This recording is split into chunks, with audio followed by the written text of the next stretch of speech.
እውነቱን ስነግርሽ ከዚህ በኋላ አንቺ ወንድ ጋር ከሆንሽ እኔ ልትረብሽኝ ስለማትችይ ማሽላ እያረረ ይስቃል ማሽላ እያረረ ይስቃል አለች ሩታን ያለችው። እኔ አይደለሁም ያልኩት ሩታን ያለችው። እና በነገራችን ላይ አብርሃም አይቀናም ለመሰለሽ ሩታዬ፣ እሱ አምኖ ወዷት አፍቅሯት ነው ሄርሜላን ቀለበት ያሰረው። እና አሁን ወደ ህይወትሽ ተመልሰሽ ዳኒም ሜሪም እንደዚህ ደስ ብሏቸው እንዴት እንዳጨፋፈራቸው ማለት ነው። በጣም ገርሞ ያጨፋፈራቸው። ኧረ ቢስሚላ ለካ ሜሪ እንደዚህ ሩታን ትወጀታለች እንዴ!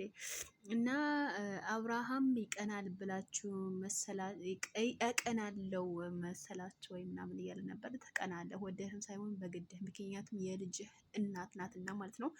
በጣም ነው የሚያስቀናው። የልጅህ እናት በሌላ ወንድ እቅፍ ስር በመገኘቷ ራሱ ይሄ ትልቅ ቅናት ነው የሚያስመስልብህ ማለት ነው። እና ነገር ግን እኔ ሩታ ከሌላ ወንድ ጋር ራሱ ብትኖር ለእኔ ለትዳሬ ራሱ በጣም አሪፍ ነው። መታ እየመጣች አትበጠብጠኝ ማለት ነው። በጣም ይገርማል። ይሄን ያክል ጠልታታል ማለት ነው። ይሄን ያክል በዚህን ደረጃ ወይኔ!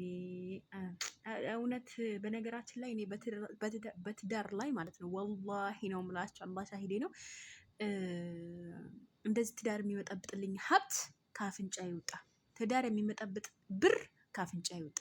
ድህነቴ ይሻለኛል፣ ትዳሬና ድህነቴ ይሻለኛል። እና ይሄ ሁሉ እኮ የመጣው ገንዘብና ዝናን በመጣ ነው ትዳር የፈረሰው አይደለም። ገንዘብ ካፍንጫ ይውጣ። እውነቴ ነው የምላችሁ። እናንተስ ምን ትላላችሁ? ገንዘብ ይሻላችኋል ወይስ ድህነታችሁ ይሻላችኋል? ከትዳራችሁ ጋር ከምትወዱ ሰው ጋር መኖር ይሻላችኋል? እውነት ኮሜንት ጻፉልኝ ዛሬ።